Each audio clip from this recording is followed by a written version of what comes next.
oui, ça demande énormément de boulot et ça demande surtout de se constituer une équipe. Vu qu'on est une production en dehors de la RTBF, toute notre équipe est en dehors de la RTBF. Et donc très vite, il a fallu que moi, pour l'éditorial, je trouve des gens pour écrire les textes, pour écrire les textes éditoriaux, voilà. L'autre fille de ce côté, pour la post-production, a dû trouver des monteurs, bien s'entourer, etc. On a reçu un commercial, une assistante de production. Donc, en fait, ça prend énormément de temps, mais on commence à avoir une équipe et ça commence à tourner. Donc on gagne du temps, petit à petit. Pour le moment, vous êtes sur un format d'un petit quart d'heure avec maintenant les capsules qui vont arriver. On a l'impression que ça reste très embryonnaire. Il y a un objectif de faire grandir ça, j'imagine. Si tu me poses la question, moi je vais te dire, mon rêve, ça serait d'avoir une émission collégiale où on peut recevoir des blogueurs, des acteurs du milieu. Tu sais comme ça se fait sur des émissions web très connues, sur des sites français. Donc oui, moi j'adorerais avoir un format large et tout, mais au jour d'aujourd'hui, ce qui est le plus réaliste, c'est ce qu'on fait.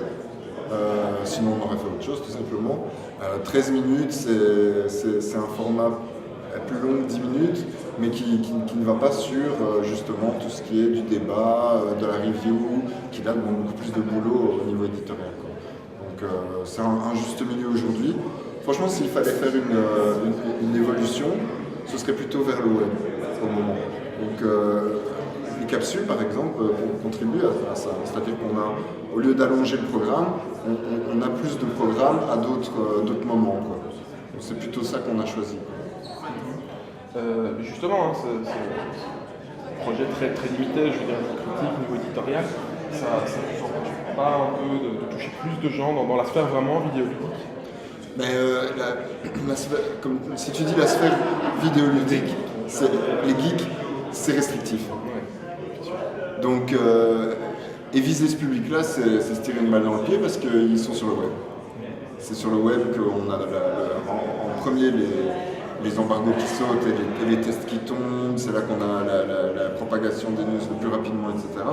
Donc ça c'est pour le web. Les hardcore gamers, les gens qui veulent vraiment l'information la plus subtile dans le jeu qui les passionne les plus et dans lequel ils sont spécialistes, ils iront sur le web de toute manière. Nous, ce qu'on veut, c'est proposer l'agenda sur une semaine, de manière posée, justement parce qu'avec le web, on commence à avoir de l'information parcellaire, ça va dans tous les sens, ça fait du bien pour finir d'avoir un moment posé où tu as une ligne éditoriale et où les choses sont remises à place sur justement aussi un déroulement, une périodicité régulière. En web, tu peux lâcher l'information quand tu veux.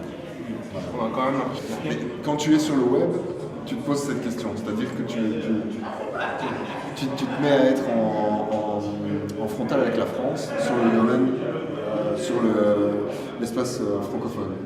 Mais en télé, c'est différent, c'est plus divisé entre pays et on n'est pas en frontal avec TF1 ou avec des chaînes françaises. Tout ça, ça n'est qu'un rêve en fait, d'avoir ce qu'il y a en France pour le moment et dans les années à venir, ça ne va pas arriver.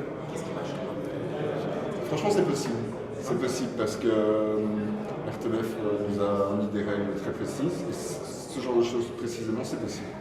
Donc on verra bien à l'avenir, mais c'est pas impossible, tout simplement. Merci beaucoup. J'imagine que je peux dire ces phrases.